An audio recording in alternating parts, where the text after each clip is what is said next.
আসসালামু আলাইকুম ওয়া রাহমাতুল্লাহি ওয়া বারাকাতুহু। সম্মানিত প্রিয় নাজিরিন, আপনারা সবাই কেমন আছেন? আল্লাহ তাআলার রহমতে দোয়া করি আপনাদের জন্য। নিশ্চয়ই আল্লাহ তাআলা আপনাদের খুব ভালো রেখেছেন এবং আমি আপনাদের দোয়ার বরকতে অনেক অনেক ভালো আছি।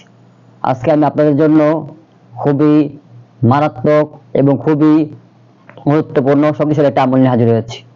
আজকে আমলটি হলো জাদু, জিন্নাত, সেহের, কুফুরি কাটার মুজাররব এক গোপন আমল। ইনশাআল্লাহ আপনারা যারা রোগীরা অথবা মুতাব্বিররা জিন্নাতের কাজগুলো করেন এবং সেহের, কুফুরি এগুলো কাটতে পারতেছেন না, রোগী সুস্থ হচ্ছে না, ইনশাআল্লাহ আজকের এই আমলটি মাধ্যমে রোগী সুস্থ করতে পারবেন। তাদের সেহের, কুফুরি, জাদু কেটে দিতে পারবেন ইনশাআল্লাহ, ধ্বংস করে দিতে পারবেন, নষ্ট করতে পারবেন ইনশাআল্লাহ। যত বড় জাদু হোক কেন টিকতে পারবে না ইনশাআল্লাহ আজকে এই ভিডিওটি ফলো করলে। এটাকে বলে নেই, কাছে এবং দূরে, দেশে এবং প্রবাসে যে যেখান থেকে আমার এই ভিডিও দেখতেছেন, এই আমলটি করবেন। তাদের কাছে অনুরোধ, ভিডিওটি ভালো লাগলে চ্যানেল সাবস্ক্রাইব করে দিবেন এবং ভিডিওটি পুরো দেখবেন। অল্প অল্প করে হলে পুরোটি দেখবেন, বারবার দেখবেন, তাও দেখবেন না, তাহলে আপনারা উপকৃত হতে পারবেন। এই জন্য আপনাদের সর্বপ্রথম আপনারা পানি নেবেন আপনার সামনে এবং রোগী যদি সামনে থাকে তাকে সামনে রাখবেন এবং যদি না সামনে থাকে তাও পারবেন ইনশাআল্লাহ। প্রথমে আপনি পানি নেবেন, রোগীকে সামনে বসাবেন এবং সরিষার তেল নেবেন, সামান্য পরিমাণ সরিষার তেল নেবেন।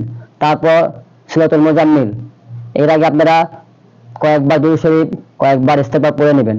তারপর আপনারা পড়বেন সূরাতুল মুজাম্মিল 7 বার, একবার পড়বেন, পানিতে দম দিবেন, রোগীকে দম দিবেন এবং শরীরে দম দিবেন। এভাবে 7 বার পড়বেন, রোগীকে দম দিবেন, পানিতে দম দিবেন, শরীরে দম দিবেন ইনশাআল্লাহ।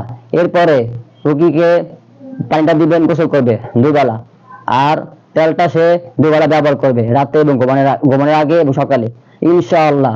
দেখবেন যত ধরনের রোগী হোক না, যত বড় ধরনের রোগী হোক না কেন, মারাত্মক রোগী হোক না কেন, ইনশাআল্লাহ তার জাদুগুলো কেটে যাবে, ধ্বংস হয়ে যাবে, জিন্নাত টিকতে পারবে না ইনশাআল্লাহ। ওই পরীক্ষিত এবং একটা মোজাররব একটা আমল দিলাম ইনশাআল্লাহ, এর মাধ্যমে আপনারা খুব ফায়দা পাবেন। এবং রোগী দূরে থাকেও তারপরে আপনারা দূর থেকে হলেও এই আমলটা করে দিতে পারবেন, রোগী ব্যবহার করবে শুধুমাত্র ইনশাআল্লাহ। তাহলে আমলটি করুন, ফায়দা পেলে আমাদের দোয়া করবেন, চ্যানেল সাবস্ক্রাইব করে রাখবেন এবং ভিডিওটিতে লাইক করবেন, শেয়ার করবেন। আসসালামু আলাইকুম ওয়া রাহমাতুল্লাহি ওয়া বারাকাতুহু।